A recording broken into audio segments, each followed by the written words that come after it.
What's up, y'all? We are live. Today we have a special guest joining on. Excited to do this one with a well-known dog trainer. I'll wait till he gets on here. He should be on here in a couple seconds. Actually, let me check. And yeah, so he should be on here in a couple seconds.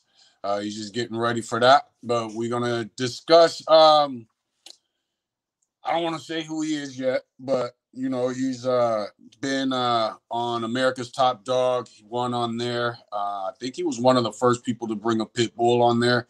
We're going to discuss that. We're going to discuss, you know, just dog training, behavior in general, along with, you know, how we've kind of lowered the expectations, our expectations of dogs in the breeding world and even the dog ownership world, especially when it comes, you know, to a lot of the breeds we see now. And actually, it looks like he's here. Hold on just a second. Yes, sir. And what's up, man? Can you hear just me? living the dream. Yeah, I can hear you pretty good. Hold on real quick. My earpiece ain't working for some reason. Let me switch to the other.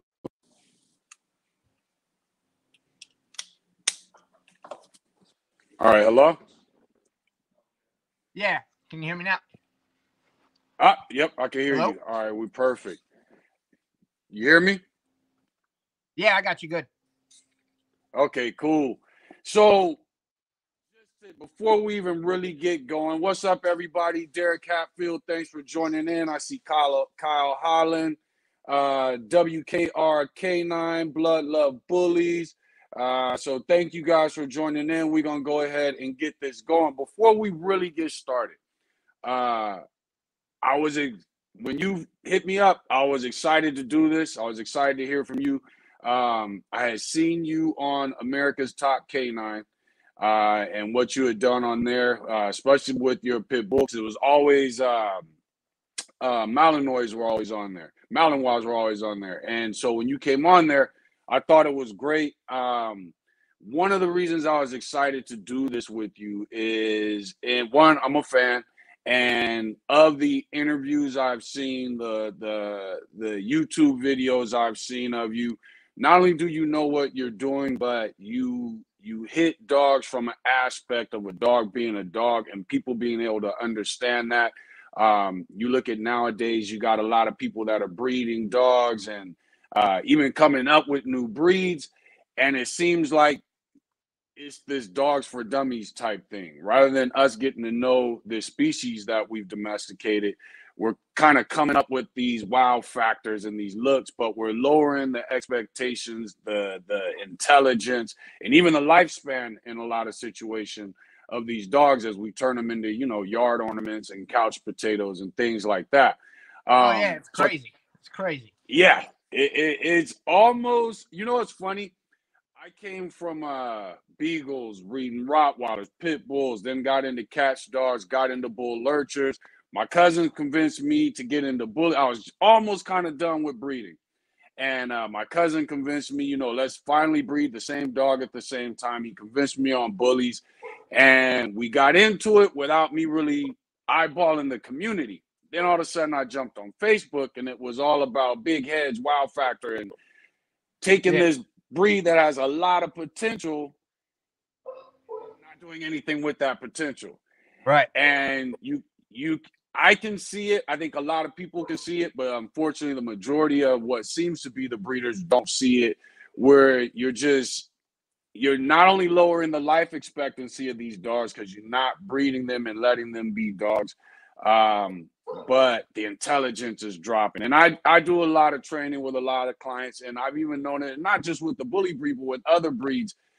It's just not the same as when I started training about 20 years ago. You know what I'm saying? Yeah, and, no, not at all. And so a lot of these so dogs I wanted to get go ahead. A lot of these dogs can't even be bred naturally. You know, they're AI, they can't be born naturally, they're C-section. So that totally goes against natural selection right there in itself. There you go. You know, and dogs are the longest running eugenics, you know, experiment in human history, right? We've taken something that was a wolf and then morphed it into a Chihuahua and a French Bulldog and exactly. a Pug. And, you know, we have all these different things. And nowadays dogs have birthday parties and they wear Gucci, but they're not balanced anymore. It was kind of funny that you touched on Beagles too, because my dad was a Beagle man. I grew up field trialing dogs. By the time I was 10 years old, I could run a pack of hounds, you know. There you go. You know, lasso up 12 or 13 Beagles, take them out in the field, turn them loose, and run rabbits all day long. My mom had AKC obedience competition German Shepherds, and we grew up in it. And back then, it was all the Kohler method. You know, everything was choke chain based, no food, no toys. You're going to do what I said because I said it. And things have morphed and evolved over the ways, over the last years. But I think some have gone too extreme, you know, and some need to come back to the center. Exactly. So before we really get into it, let people know your credentials, because there's stuff on there that I don't even know what it is. You know what I'm saying? Oh, yeah. So let people know where you come from. Yeah, it goes back, you know, really far. Like I said, I grew up in dogs. We had Beagles my whole life. I was pretty much raised in a whelping box with dogs. We had AKC obedience competition, German Shepherds. There's pictures of me and Pampers with litters of puppies. And before I had people friends, I had dog friends. And there you go. I grew up and went to school with two really notable game bred pit bull dogmen's kids. And, you know, we grew up on their yards and we would go through these yards of dogs.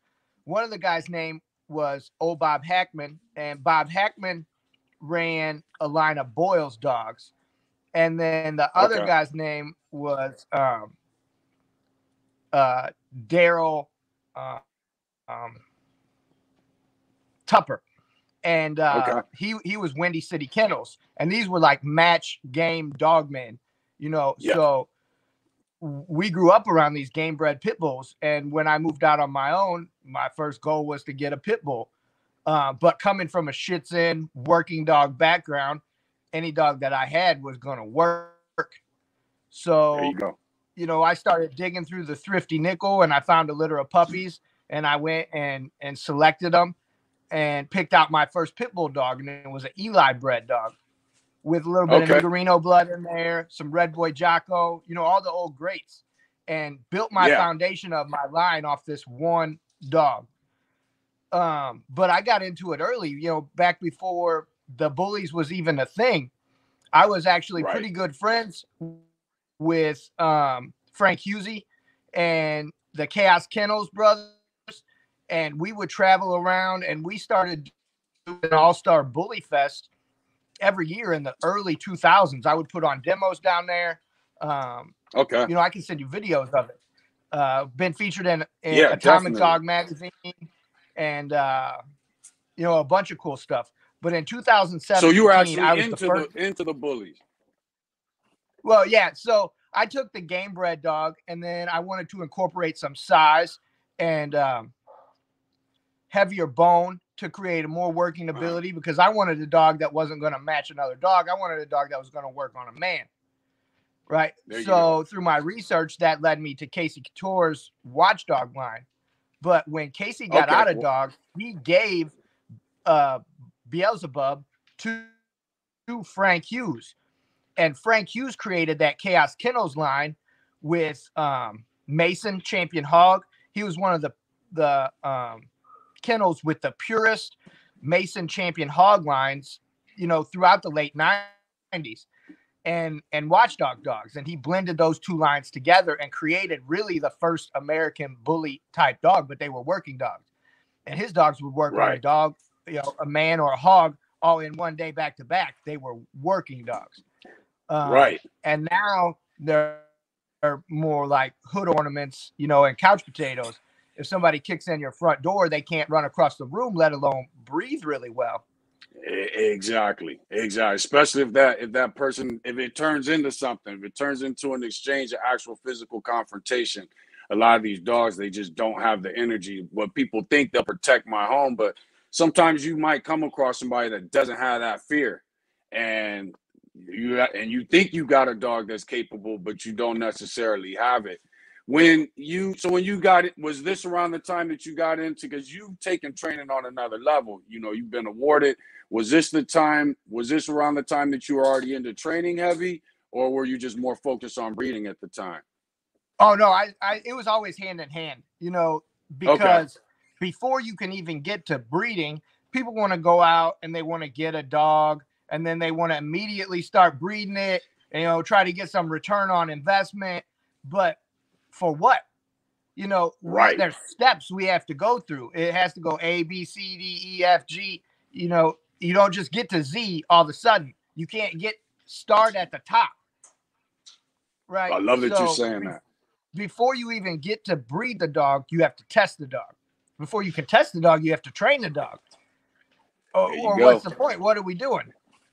Just puppy milling dogs to make some money? That's not the type of gratification I was after. That's right. It's whack if you're not the baddest.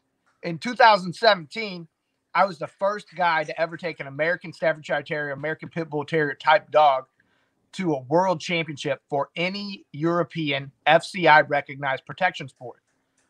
So, in a sport that's made for and dominated by the Belgian Malinois.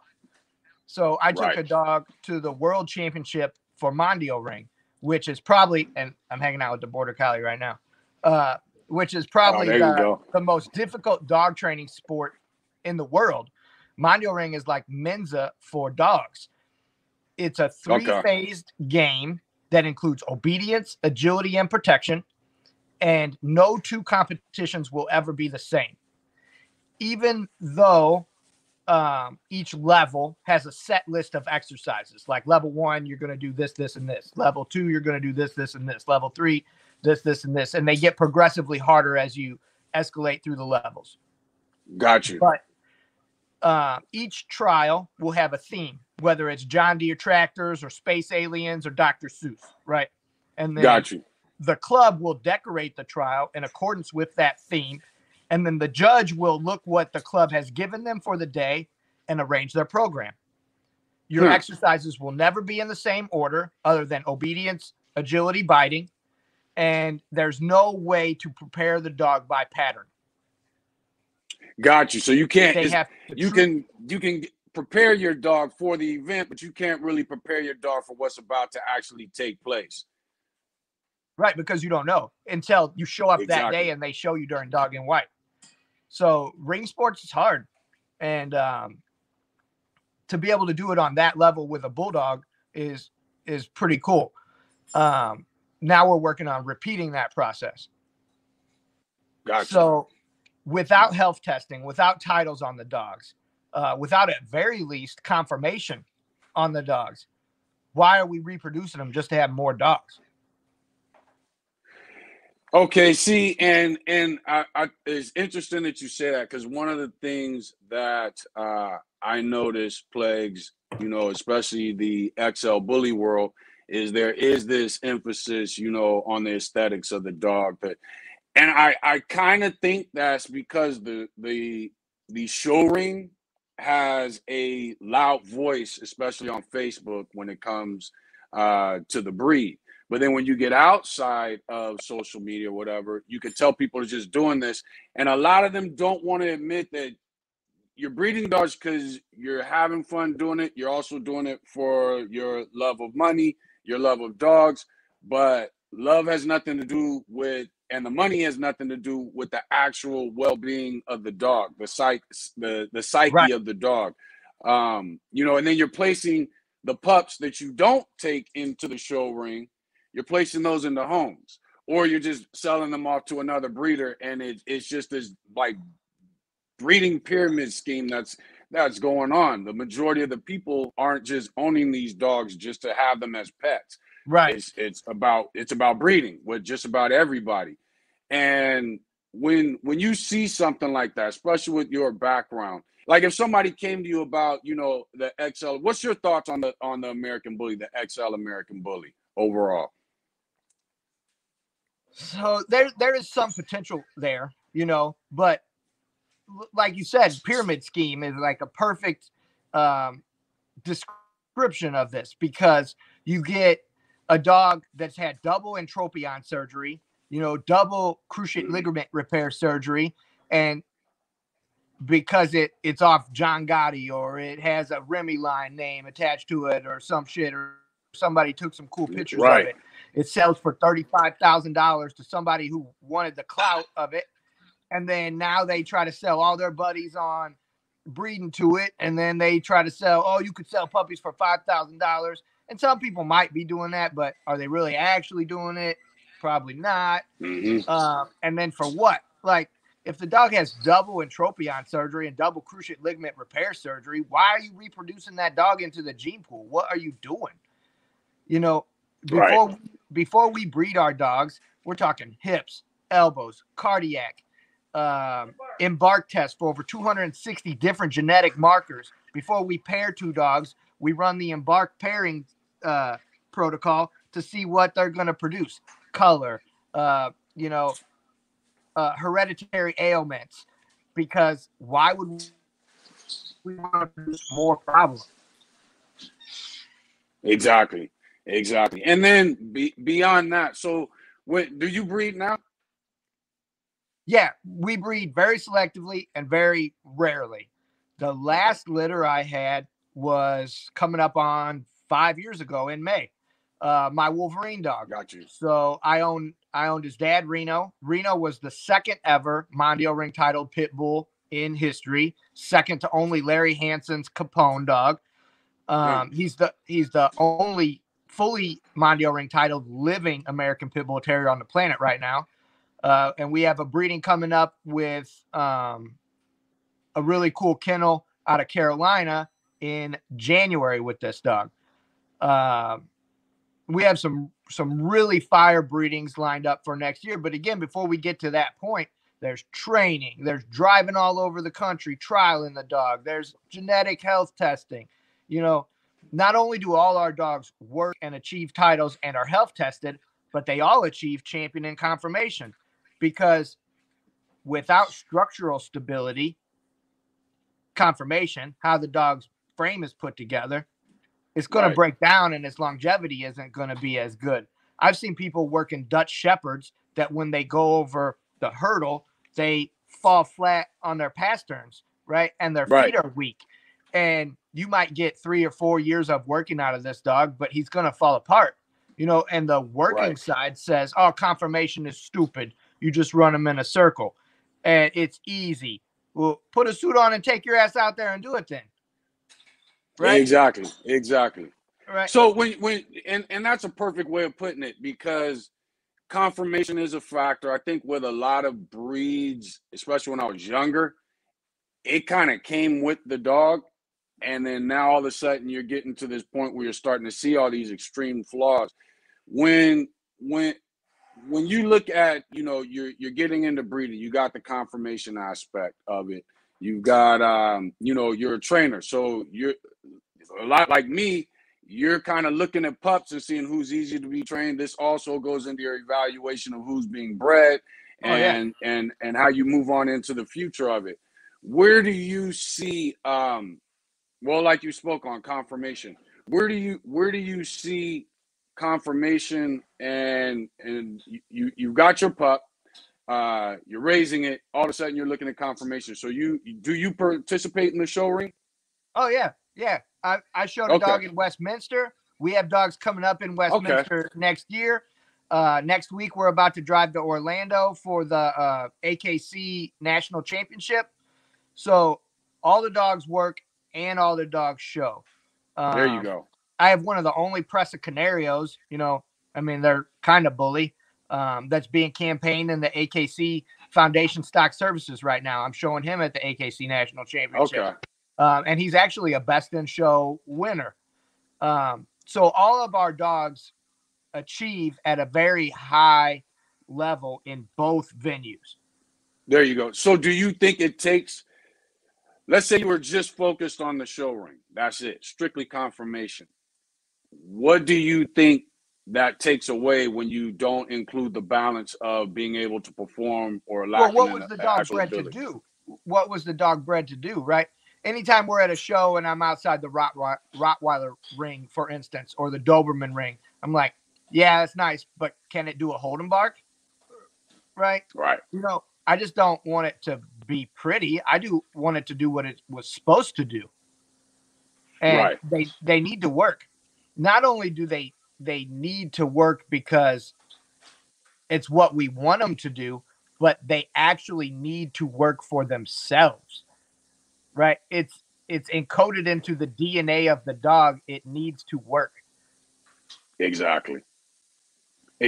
Now, do you come across a lot of people that just don't? Because I look at, like, I'll give you a perfect example. It was one time, and I think it was during my live, and I made the comment that dogs were predators, and kept on going on with the the live at the time.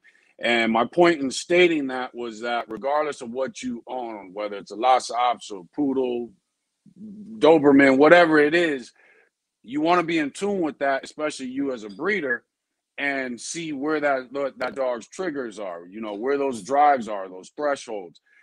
And the next day, I got a lot of people who actually were, dogs are not predators type thing. Oh, they certainly are. They still share, whether it's a Chihuahua or a Presa Canario or a Caucasian mountain dog. 99.9% of its DNA is that of a wolf. Right? There you go. Only one line of code in the DNA makes a difference from a Chihuahua to a Great Dane. Right? And still closer related to a wolf than anything else. Got you. Right? They depend on social structure, rank and hierarchy. They depend on control of resources, and they have drives, and most certainly are predatory in nature. There you go. There you go. So when you first got into this, what was it that made you? Well, you were kind of born into it. So what was it that let you know, okay, I want to compete. I want to get my dogs out there, whether it's the confirmation ring, Schutzlin, protection, whatever. What was it that made you really decide, like, this is what I want to do? I mean, just seeing people do it at a high level and being exposed to it so young.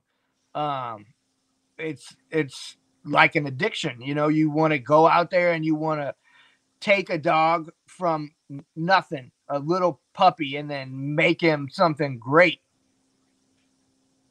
There you go. There you go. And how did America's Top Dog come about? Somebody sent me the casting call for it late in the process. And I was curious, so I started digging around and ended up calling the producer. And we had a really good conversation. And then they were like, oh, let's do a couple Skype meetings, and decided to throw both me and the wife on there on season 1 with one of our That's pit right. bulls. That's right. And then she showed her American Staffordshire Terrier Scrappy. And then we're also 2 of only 3 people that were on season 1 and season 2. And then we took the pair of Amstaffs back on season 2. There you go. Okay. Because that was where I first saw you, and I remember I saw your name. I was like, Otto, this sounds familiar, and then it clicked. So your wife is heavily involved with the training, also. Oh yeah, we own possibly the largest dog training and behavioral health center in Wisconsin. Probably contender for up there, top 2 or 3 in the Midwest. We built our business on helping people resolve the worst of the worst cases of behavioral disorders. Anxiety, OCD, aggression towards people or other dogs, all while still competing with our own dogs on the side. Got you. What is one of the things you, especially with dealing with the larger breeds, what is one of the things you tend to kind of deal with the most? Well, we get a lot of rescue dogs that were pediatrically neutered. And this causes a problem when they hit the puberty age. And I'm not talking about 1 or 10 or 100, but thousands of these dogs that were born into rescue, that were raised with nothing but hugs and kisses, And then at puberty age, they become hyper, insecure, aggressive, because testosterone is a hormone that's largely responsible for mood. Right. And then PETA and HSUS and the ASPCA have invaded our veterinary colleges and warped the way these people think. Right? I'm glad you said that. So now we're having bad medicine. And if you look at some of the studies that are coming out, it proves this. This isn't just my opinion. And now they're starting to show, oh, well, maybe it is better to wait, between 18 and 24 months if we alter the dog to allow them to obtain sexual maturity and, have their growth plates heal and fuse the proper way and have their temperament come to fruition before we change their body chemistry. Got you. And that is something that, unfortunately, like you said, we're now starting to hear it, whereas previously it was something that should have been understood before. Because, and a lot of breeders, matter of fact, they've got contracts where you get the dog from them.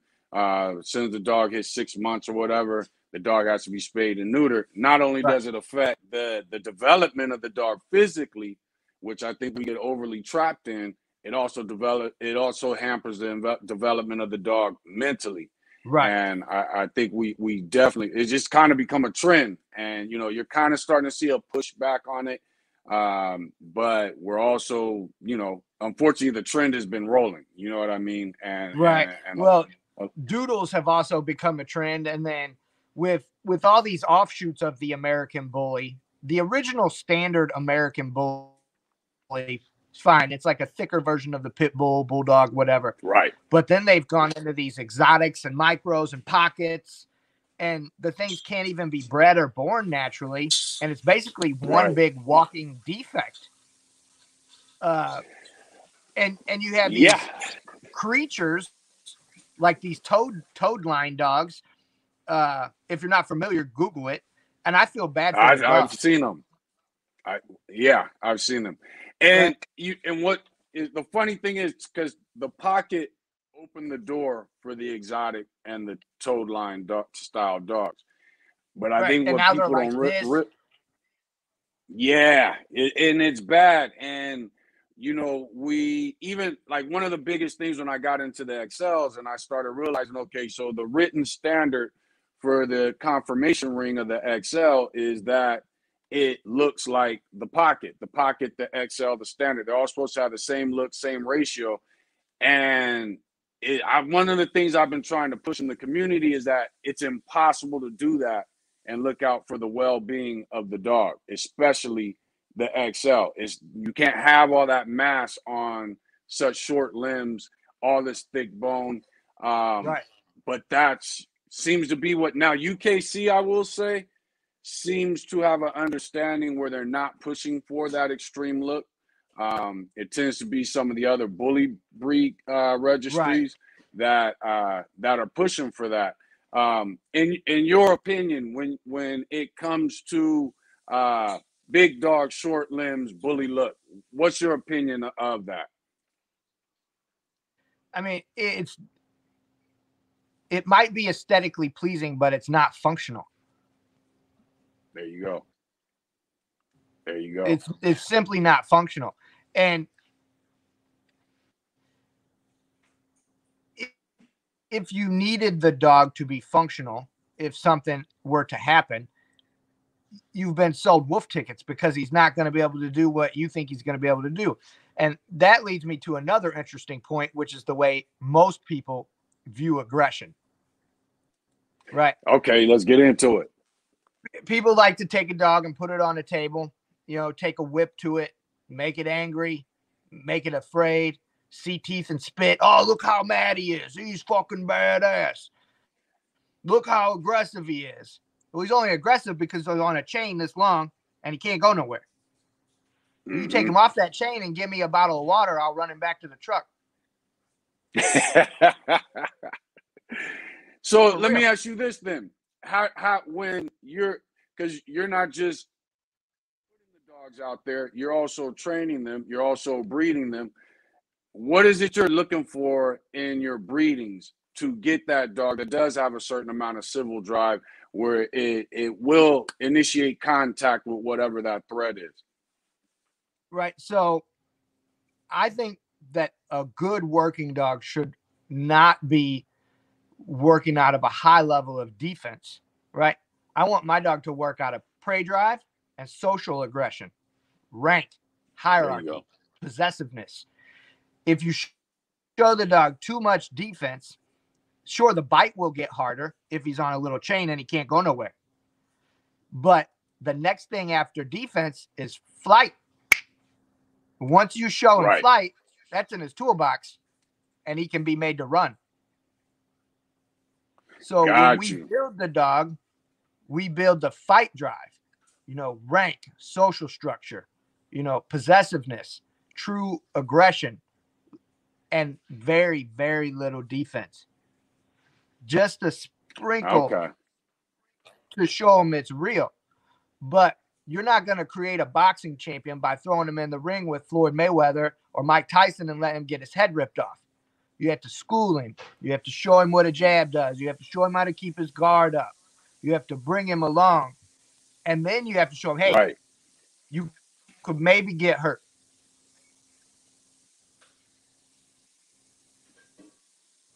Got you.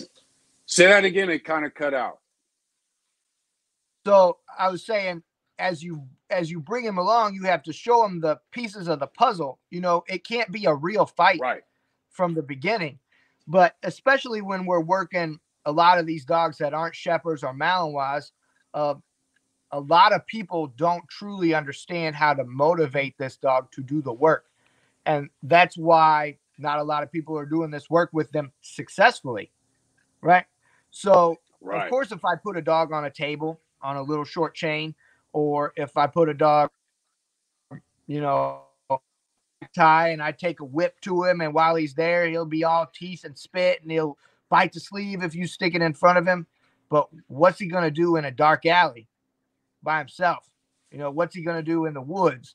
What's he going to do when he doesn't have a leash and collar on and somebody kicks the front door in? Exactly. Is he going to be able to? Let me ask you this, and somebody kind of brought it up in the comments about basically explaining tools. And I had made a post, I don't know if it was yesterday or today, that in the XL bully world, there are a lot of dogs that are just total train wrecks. And we call them tools. So the average person takes a clean dog to that train wreck, calls it a tool to get a dog with more mass, bigger head, blah, blah, blah. All those wow factor type traits. And I was trying to explain to people that when I was younger, a tool didn't have more flaws or deformities. If I was breeding Beagles, but I decided I wanted them to hunt deer instead of rabbit, I needed a slightly larger dog. Still wanted him to be slow so it didn't run the deer off too fast, but want to be a little bigger to keep up. So you bred to a larger Beagle. That was the tool. If it came to pits, game dogs. If you had a dog that constantly was, game but lacked bite, you bred to a dog that had a harder bite. He was the tool. Exactly. But you don't breed the flaws to expect improvement. Exactly. Right? Can you? If you breed the flaws, you're going to get flaws. And if it's an outcross, if you have one line and another line and you mix the two, you might end up with one cool dog. But then breeding him, you won't reproduce that dog. You won't reproduce that dog, and you got litter mates of that dog that look nothing like him or have even more extreme health effects. And that is one of the things that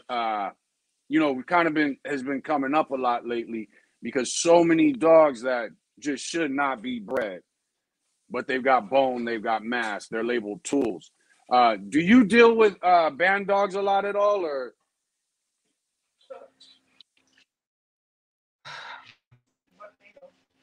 Yeah, I mean, we do see them. So, I mean, I'm like a purist and a traditionalist. Traditionalist. I like tradition. I like stuff that has already been around. But I appreciate a cool dog that works. Myself personally, I'd rather go get a purebred Presa. You know, I'd rather go get a purebred Dogo. I'd rather go get a purebred Cane Corso, and not do the hybrid thing. You know, at work we get a ton of doodles, but Got you. I would rather have a purebred poodle, right? So I think a band dog could be cool. And I think there's some cool band dog programs out there. It's just not for me, you know? Got you. Because in our training and testing, I want to be able to go and compete on a world championship level. And no matter how cool a band dog is, I can't do that with him. You know, and then some people are going to tell you, oh, he's just a sport dog. He's not real. Well, come over and sign a waiver and find out if he's real. Right. Exactly. There you go. So you were one of the first to take the pit bull overseas in competition. What is your your focus now? What is it that, you got all these accomplishments. What is your main focus now? Keep climbing the ladder. You know, now There you go. not just going is good enough. Now you got to go and win. You know, you got to go and rank. You got to go and be on the podium with the breed. There you go. There you go. And as far when it comes to your breedings, because a lot of the people on here are breeders, what are some of the first things that you, as Otto, with all your experience, what are some of the first things that you're actually looking for? You know, like how long do you even keep a pup? You know, when do you start kind of recognizing things? I would say probably 8 weeks is the best window into the future of maturity. And then you're going to go through phases where you hate this dog and you want to wash it out. And you got to stay the course and wait sometimes 2 or 3 years before he turns into something. You know, a lot of dogs that people think are going to be great at 6 months that can do all these things never turn out to be anything. Never turn out to be anything. You know, so you have to have an eye for it. You know, you have to have a feeling. And sometimes it doesn't work out and you got to start over, cash out your chips and start over. That is one of the biggest fears I think people have. You know, confirmation. Does the dog meet the standard? Does it look like what it's supposed to look like? Does it have structural integrity? You know, is it going to fall apart when you work it? How's its trainability? Is it social? Will it follow humans? How's its environmental stimulation and processing? You know, if you take it to a new environment, does it shut down? Right. Can it work and through what would be one of the things I get hit up with a lot, especially on Facebook? I will have people that hit me up, regarding training. One of the things that comes up a lot is people, again, they've gotten into the breed because they want to breed, and they're having issues with dog aggression between the dogs of their household. I always advise people that, when you first start seeing it, one of the best things you can do is throw a leash on them, take them for a long walk, tire them out, bring one dog in front of the other, let the one behind sniff it, bring them side by side, just make sure they're tired. And when you get back home, go ahead and let go of that leash. What is some of the advice you would give to, these breeders or just dog owners who have multiple dogs in a home, and all of a sudden that dominance and that rank drive is starting to kind of play between the two dogs? Right. So we cannot change genetics without breeding, many generations. We can influence it. We can enhance it a little bit. We can guide it. There you go. But these are bulldogs. It's a gladiator breed type dog. And for longer than we can remember, and probably for longer than it's been recorded, they've been bred to do something very specific. It's encoded in the DNA. And dog aggression is probably going to be part of it. That Exactly. being said, with my pit bull line, you know, I have some of the top game bred dogs of all time, close in the pedigree. Grand Champion Mayday. Okay. You know, There you go. Jeep, Honey Bunch, a ton of Sorrel's dogs, Roca's Grand Champion Stonewall. So, I mean, they come from the lineage. I can still turn out my pit bull, my Pressa, my Dogo, the Corso, all intact males, all at the same time. This is because before they're their breed, they are a dog, and a dog is a pack animal. And in a group of dogs, the dominant one never allows dominance in their presence. That's why if we were a wild group of dogs, only a few of us would reproduce, because they stop that behavior. Hey, you're not allowed to do that. You don't rank high enough. So my guys know, hey, fighting's off the table. If Dad's around, it's not an option. Someone has to hold center within the group. They have to keep the peace. And then if you do get a fight, separation will not create resolution. There you go. The fight has to end right there and be resolved, and then we're all friends again. And then we go about our own business. There you go. People's biggest mistake is they pry the dogs apart, they panic, they lock one in one room, they lock the other in the basement, and they wait a month. And then they let them back out again to see what will happen. And those two dogs have been thinking about that moment for that whole month. Like, oh, as soon as I see this again, I'm going to smash his head. So the best advice is what you're telling people to do. You know, throw them on a leash. Take them both for a walk. Don't allow eye contact. Maintain a calm, submissive state. You know, take away their ownership of the environment. Control resources around those two dogs if there's a conflict. You have to know your dogs and know what they're capable of, right? Some of the dogs in our group we didn't raise. We acquired them as adults. So they don't have full privileges as some of the dogs we've raised, because some of the dogs we've raised have more sense. There's only a certain couple of dogs within our group of dogs that we allow to correct other dogs. Right, because that's dominance. Okay. And if they're correcting other dogs within the group, well, then that leaves room for conflict. Like the border collie that was just down here with me, he raises the puppies. He can correct other dogs because he doesn't take it too far. My Wolverine dog was raised in this way. He can correct other dogs because he knows the rules and the limits.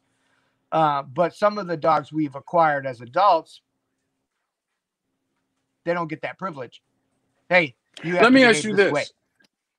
Let me ask you this, because you'll see a lot where people will talk about, you know, got this new dog. He's 120 pounds.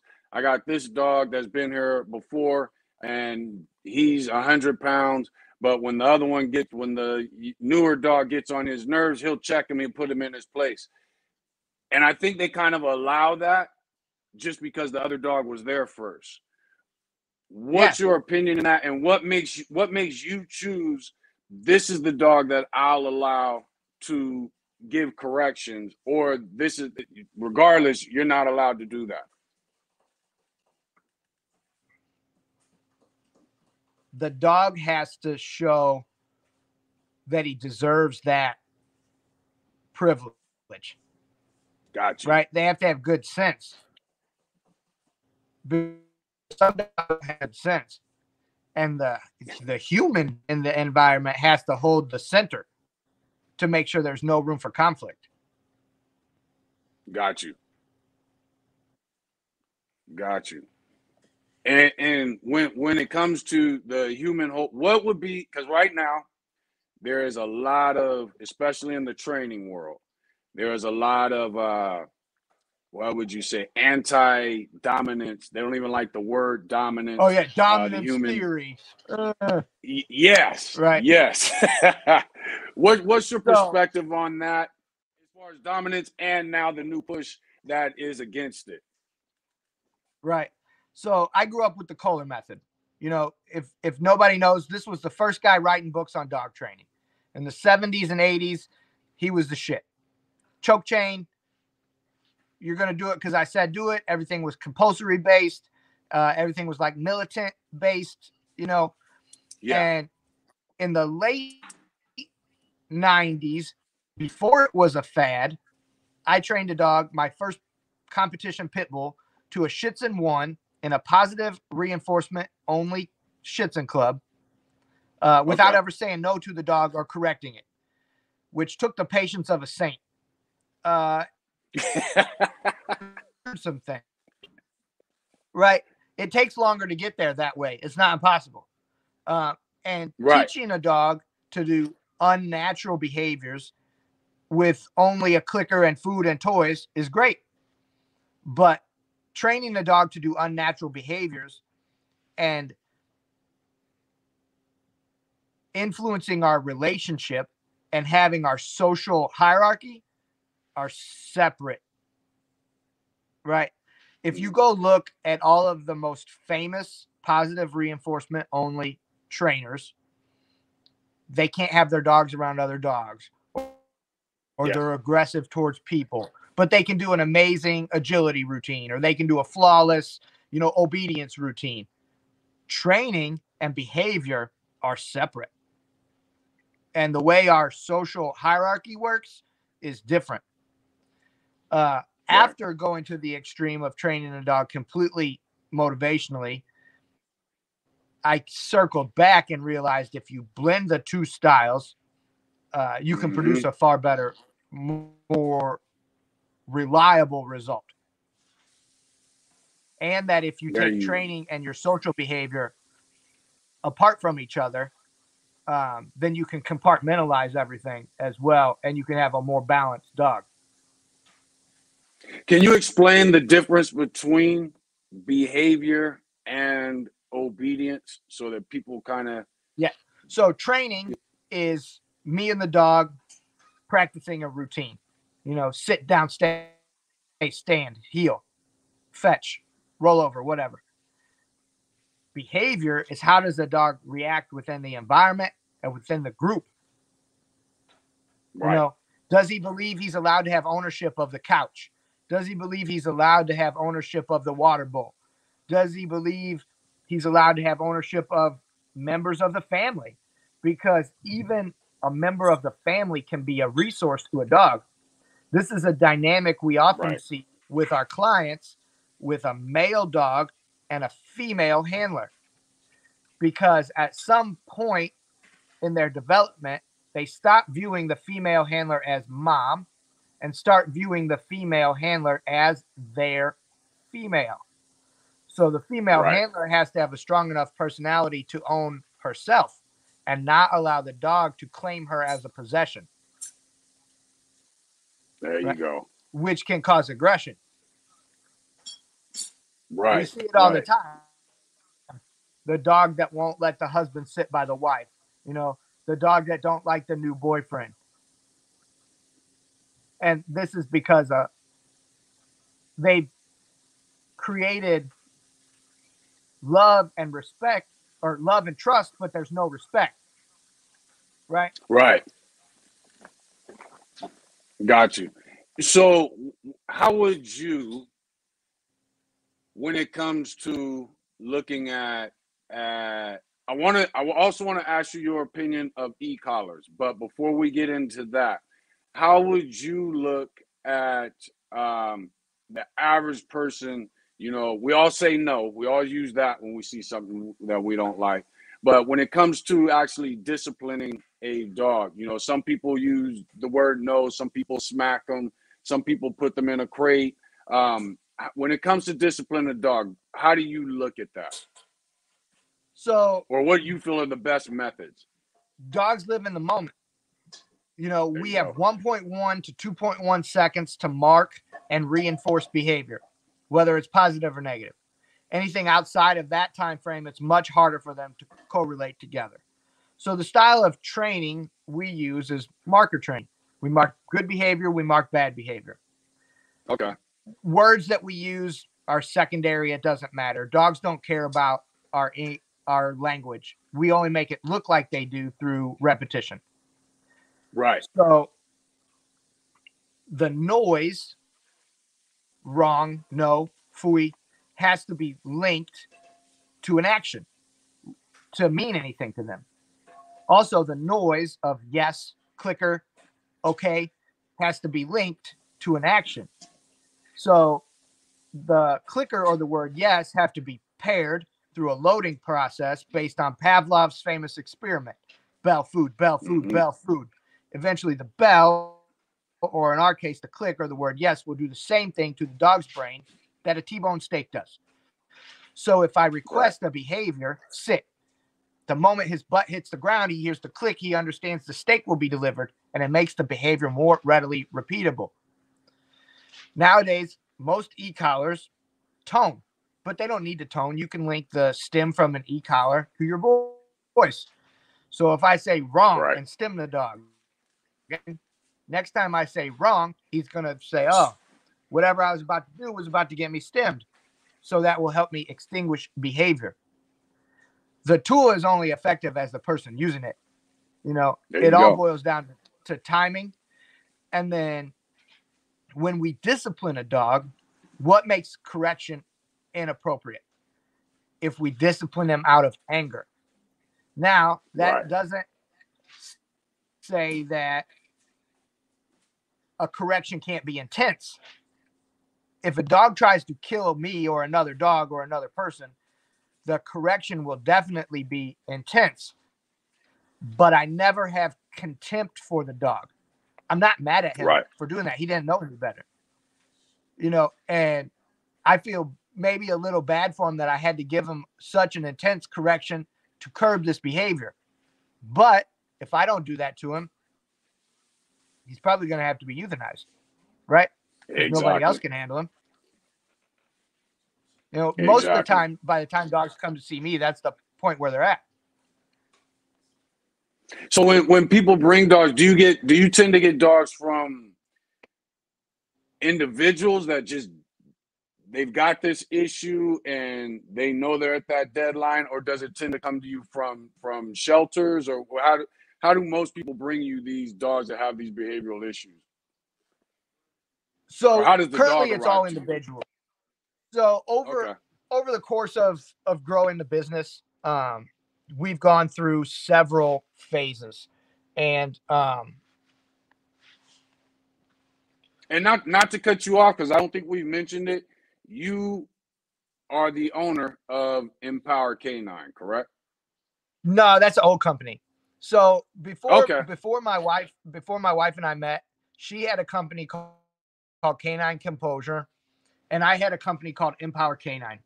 And then Okay. when we got engaged, we decided to combine the two companies and rebrand it so it was its own new company and not my thing or her thing. So then You and Your Gotcha. Dog Behavioral Health and Dog Training was born at that point. Um, but Okay. through the development of the years, you know, being young and precocious and full of dreams and aspirations, we would go out and we would work with rescue groups who always want everything for free, who expect you to do it because the dog's a rescue, and to almost get killed trying to fix this dog because he's a rescue, because he's so sweet and look how beautiful he is, you know, but he almost killed the last trainer and he put two dogs in the hospital and nobody can touch him. So we kind of keep rescues at an arm's length now, you know. Got you. So we mostly deal with the individual. After, Okay. unfortunately, the person has invested time and money and emotion into this dog that was given to them that has now become a ticking time bomb. Right. And it's been through, you know, the Karen dog trainer who was in insurance for 45 years and she retired. Now she wants to be a dog trainer because she has a golden retriever when she was 11 and she took the Karen Pryor clicker training class online and she's a dog trainer. She started her own business. You know, we also get the dogs that's been through Sit Means Sit or a bunch of other companies that trainers just can't produce the results. And Right. I have to go out in the parking lot and pull the dog out of the car in a bite suit and put a muzzle on him and go through it. you know, and there's a process where we Okay. got to break him down before we build him back up. There you go.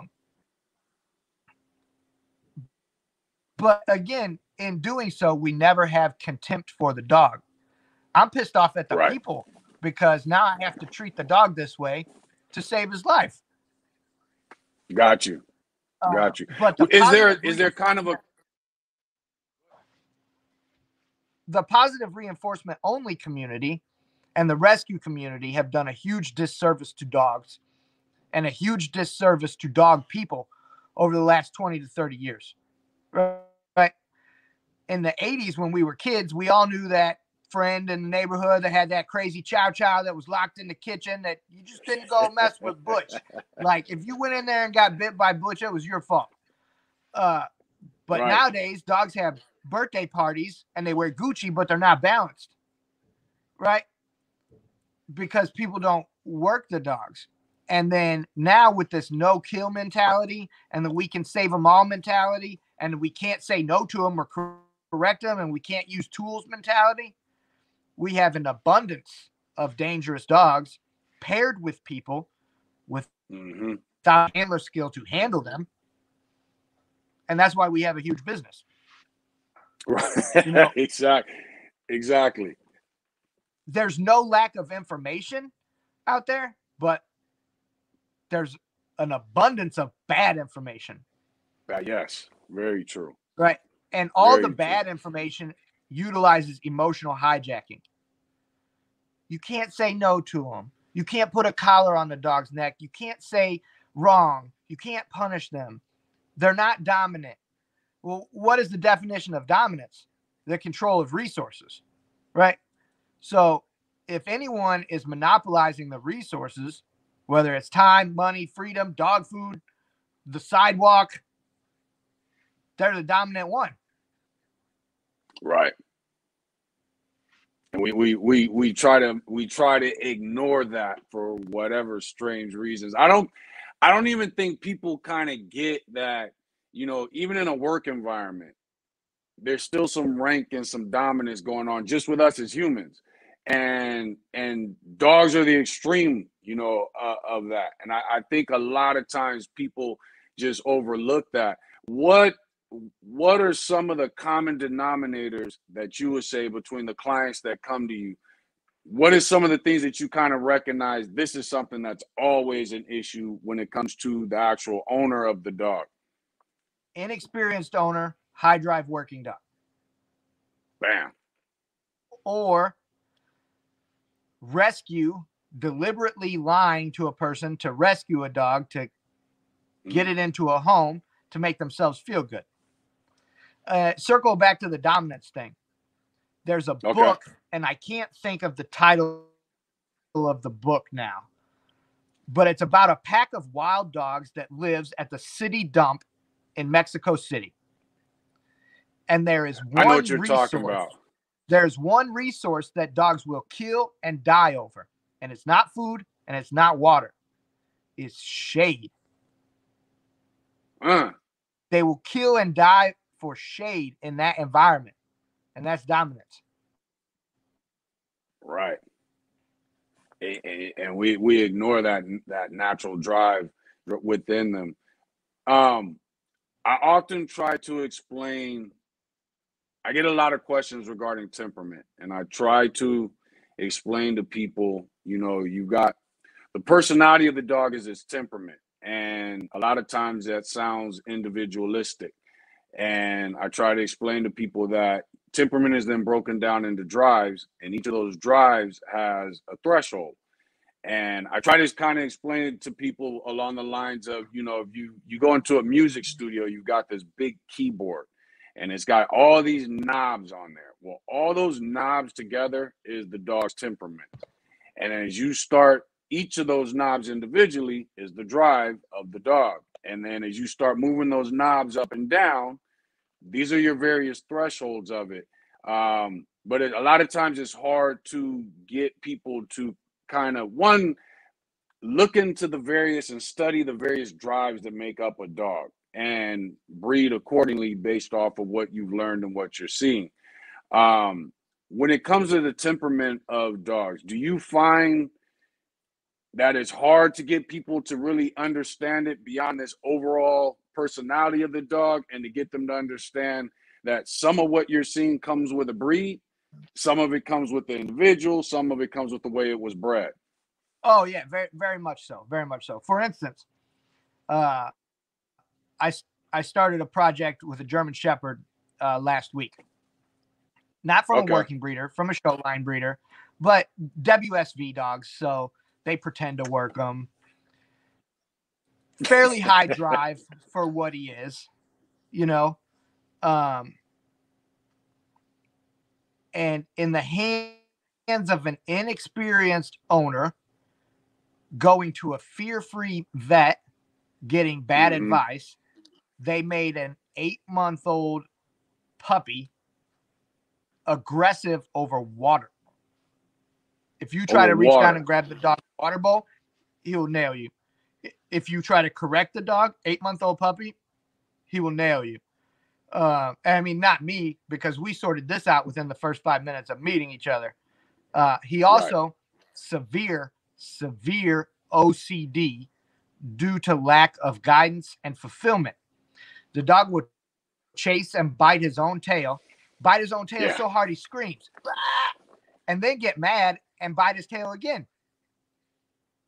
Man, And at he only couldn't 8 help months himself. old. Yeah. Due to inexperienced handler of a high drive working dog and bad information. So, okay, so let's start with that dog. So they bring this dog to you.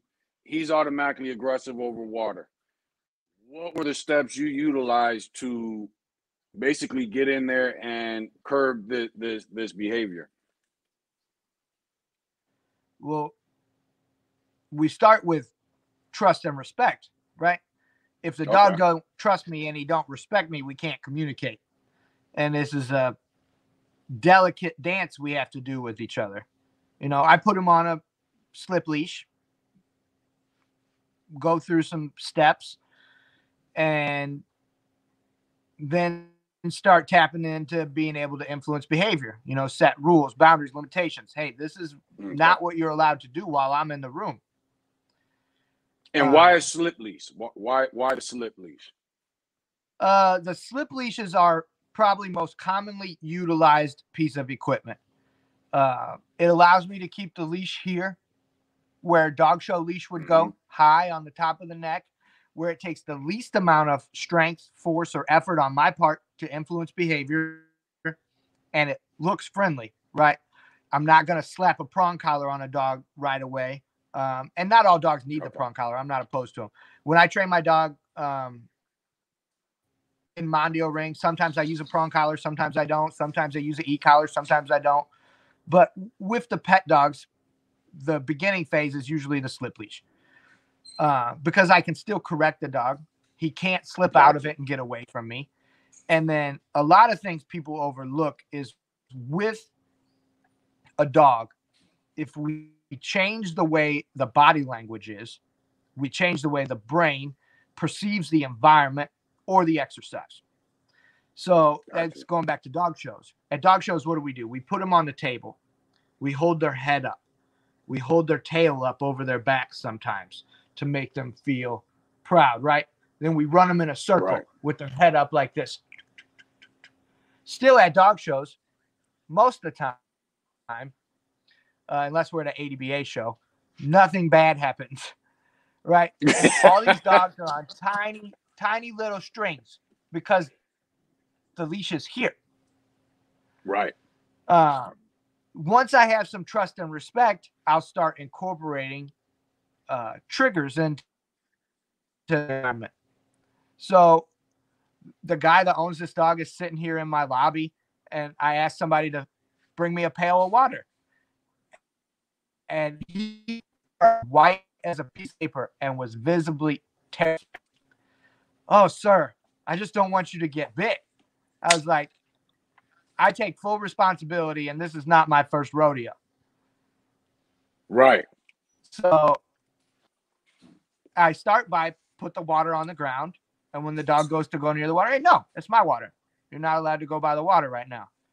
And we're going to create some distance, because the closer the brain is to the stimulus, the more powerful it will become. Got you. And then I take the dog away from the stimulus and see if he'll engage with me for a toy or for food, and we'll play. And then we'll go past the stimulus that would make him aggressive, and then come back and go back and forth. And it, in that moment, is just to show the owner what's capable. You know, now I have to take the dog to do, make him normal again. Now I can take the dog outside off leash, no spinning, no tail biting. You know, I can put water down. I can pick water up from him. And this is in a week. I still have more work to do to make it to where the owner can replicate this when he gets the dog back. Right. Because which is the hardest part. For a dog, behavior can very much be location specific or person attached to the leash specific. So, of course, when you give the dog back, the brain is going to want to go back to the way it was before in that environment with that person. And right.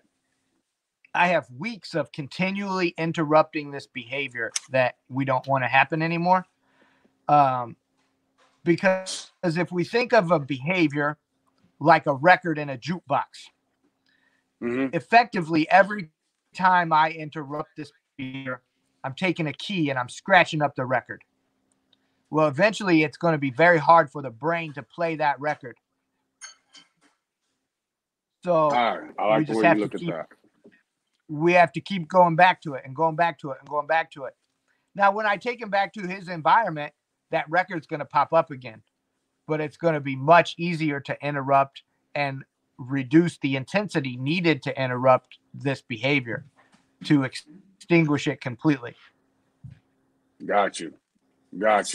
So now one person, Leah Leduc, I think I'm pronouncing it correctly, asks, what are your thoughts on the methodology of Cesar Milan?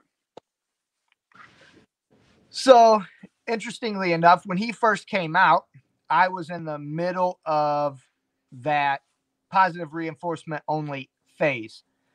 And I caught bits and pieces of the first couple seasons, but he's doing something to the dogs while the camera's off, whatever.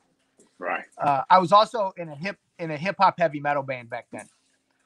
And one of our managers introduced me to the Tony Robbins program. So I was quite resistant to it. I was like, I'm not doing that hokey self-help bullshit. Get out of here with that. Right. And he was like, nah, you're going to put your earbuds in and you're going to take a walk and you're going to listen to what this dude has to say and maybe apply some of it. Well, I've been to 2 live events of Tony Robbins to this day, and I still listen to it at least weekly.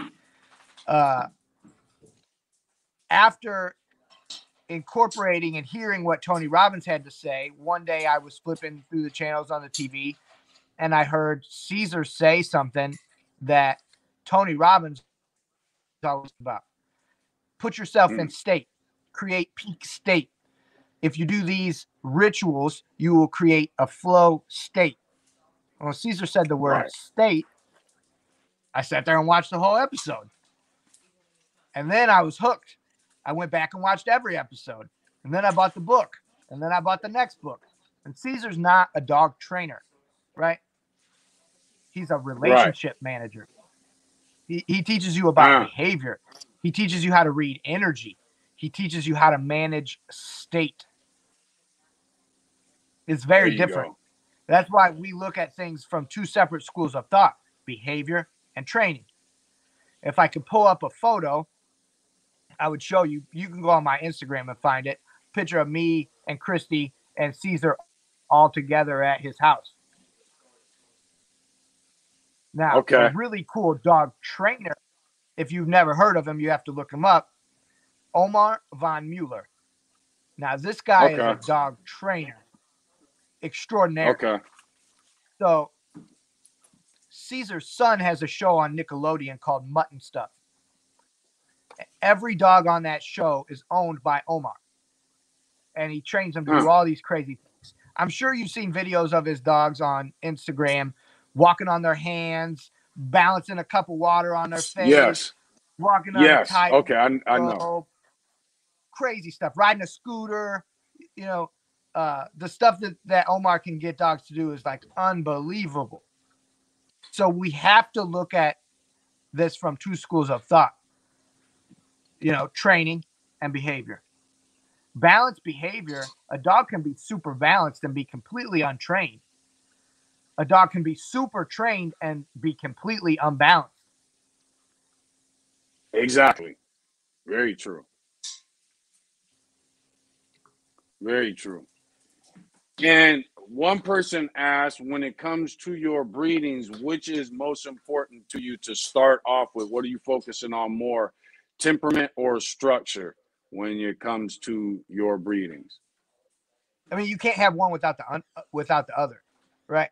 If you have Interesting. a beautiful dog that's conformationally perfect with a shit temperament, temperament is genetic,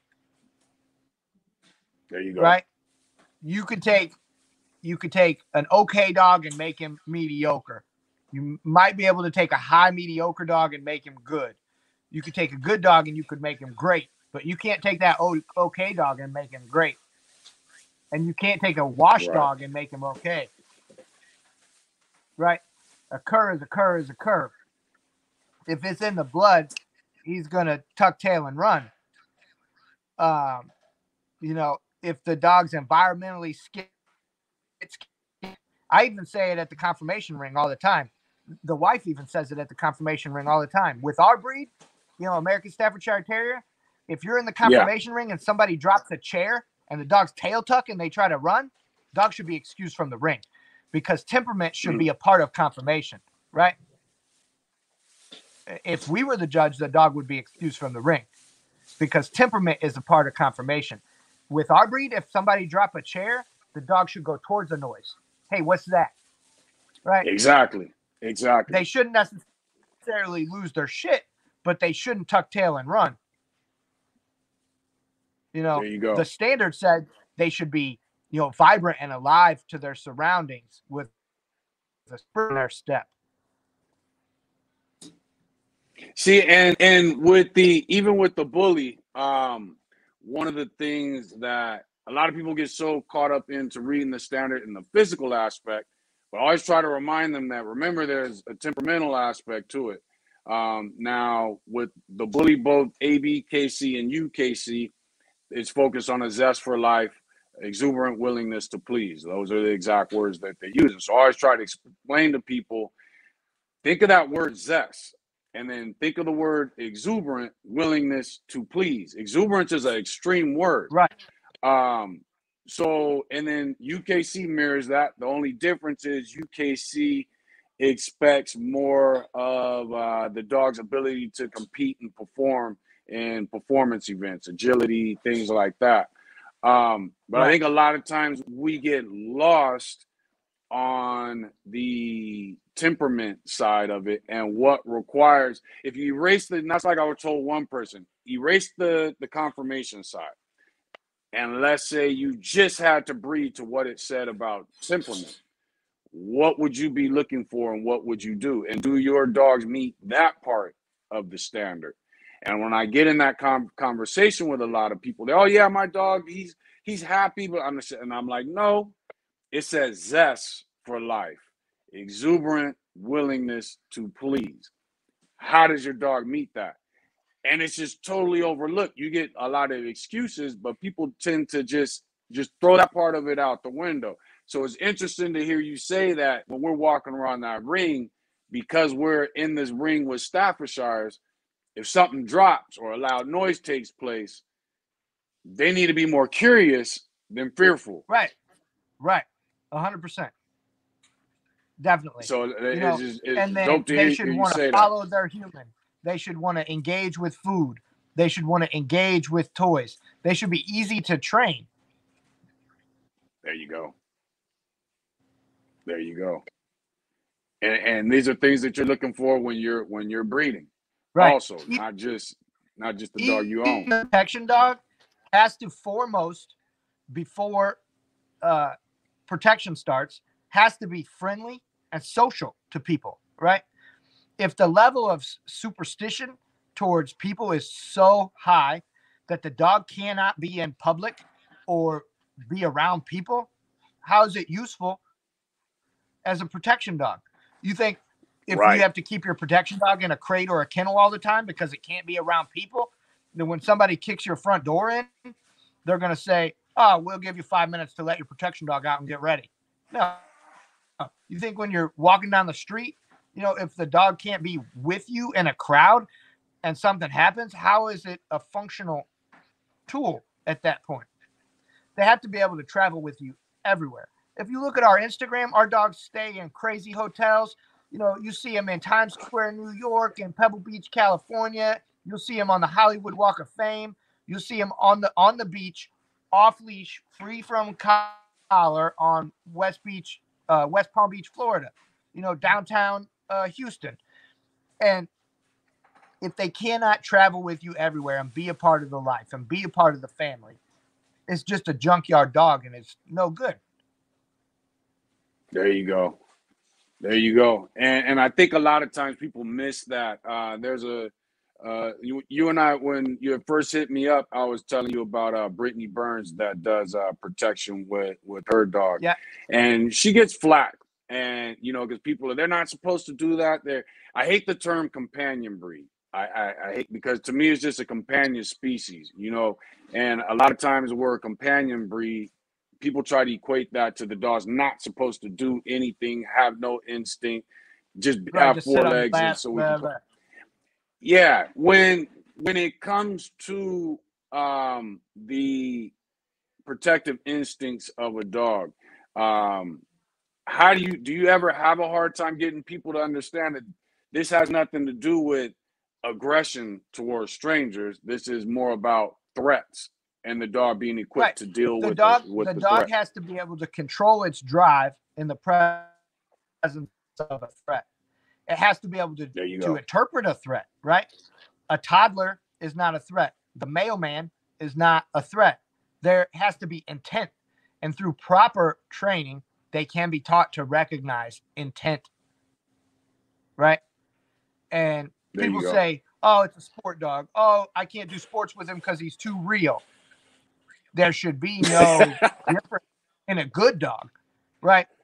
A sport Right. dog is a real dog. A real dog is a sport dog if he's a good dog, because he should have enough sense in his genetics and he should have good enough training and preparation to be able to span both venues, right? There you My go. dog will go out and play the game. I can have him in the mall. I can have him downtown. I can have him in a preschool full of children, and he will bite you for real. There you go. Right. There you But he's go. friendly. So, right. Still friendly with the kids, good with strangers, but if there's a threat, he's going to turn it on and switch gears. Yeah. There you go. Before we get off of here, one, I definitely want to do this again with you. Two, I want you to join the Giant XL American Bully Breed group. I try to keep a lot of content in there on the temperament of the dogs, and just bringing more out of the dog. So I'm going to hit you up and I'm going to send you the link to that. But before we go, can you, I said right on.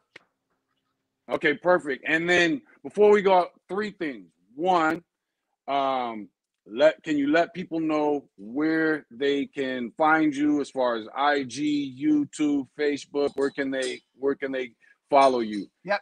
So I got a couple Instagrams. The first one, my personal Instagram, is full _ Otto OTTO _ Matic. So full automatic. And then Okay, I like that. the other Instagram that I run is at International Defense Canines, and it's the letter K and the number 9, so you can see a bunch of cool different breeds on there doing protection work. And then Our business is at You and Your Dog LLC. And then the wife is at Pitbull Christie. And it's KRISTI.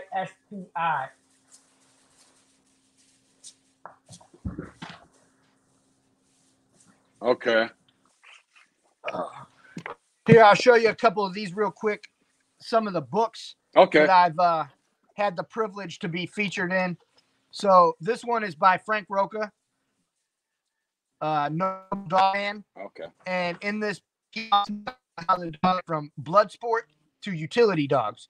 So he has me and a bunch of other cool people in here talking about their heritage, you know, in the fighting ring, and then all the way up to like Larry Hansen's dog doing ring sport. He has my dog in here from the World Championship. Okay, So cool. there's That's a bunch dope. of cool stuff in there. Big, thick book, bunch of cool pictures. You know, hand published by Frank Roca. These are hard to get. Another really cool book by an old pit bull guy, Bob Stevens. His first famous book is Dogs of Velvet and Steel. This is the new book, Pit Pro, Volume 1. And it comes with a companion DVD. There's a bunch of cool stuff in the book. And then if you're able to speak and read Spanish, this book was written by an author in Spain. Okay. Really cool book. American Staffordshire Terrier, exactly.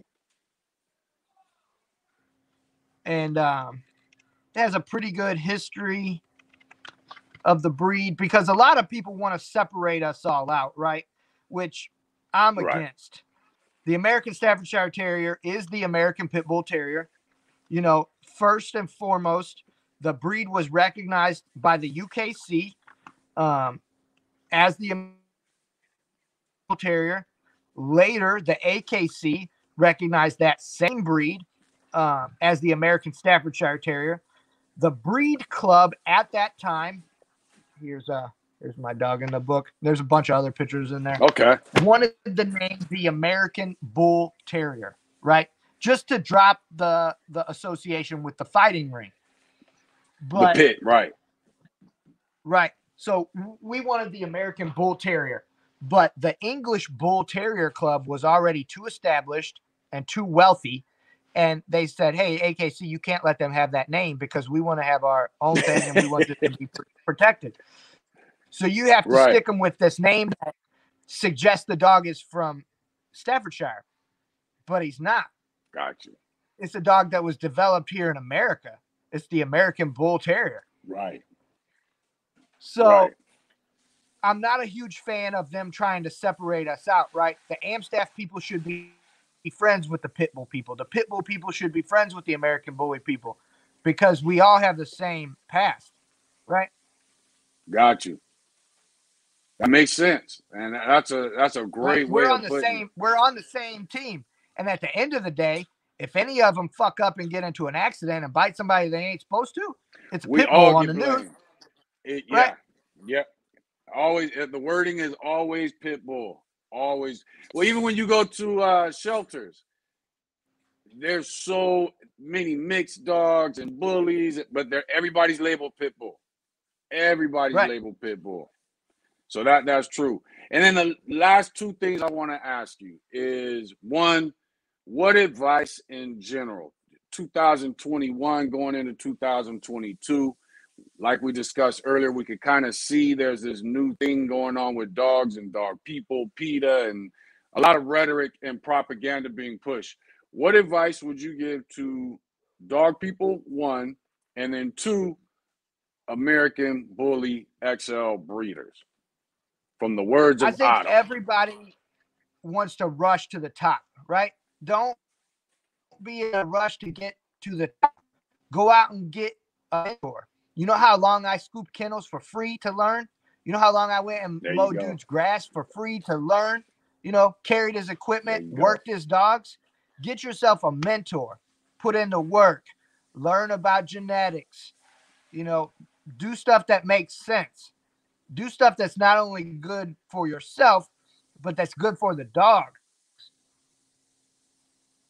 There you go. There you go. Hey, I want to thank you for joining on. Like I said, I'm a fan. We're going to get out of here. We got to do this again. I think what I want to do next time is probably Oh, for to sure. take more My pleasure, specifics. man. Yeah, but thanks for joining on. Anything you want to say last? Thanks for having me. It's been super fun and loved hanging out with you guys and looking forward to do it again. For sure. Check you out, and I'll get at you in a second. We got to do this again, definitely. Thanks for it. Thanks, man. All right, you guys, we are out of here. Thanks for tuning in. We had a good number of people on here, and we'll be back next Tuesday, same time, same place with Dog Talk Tuesdays. We out.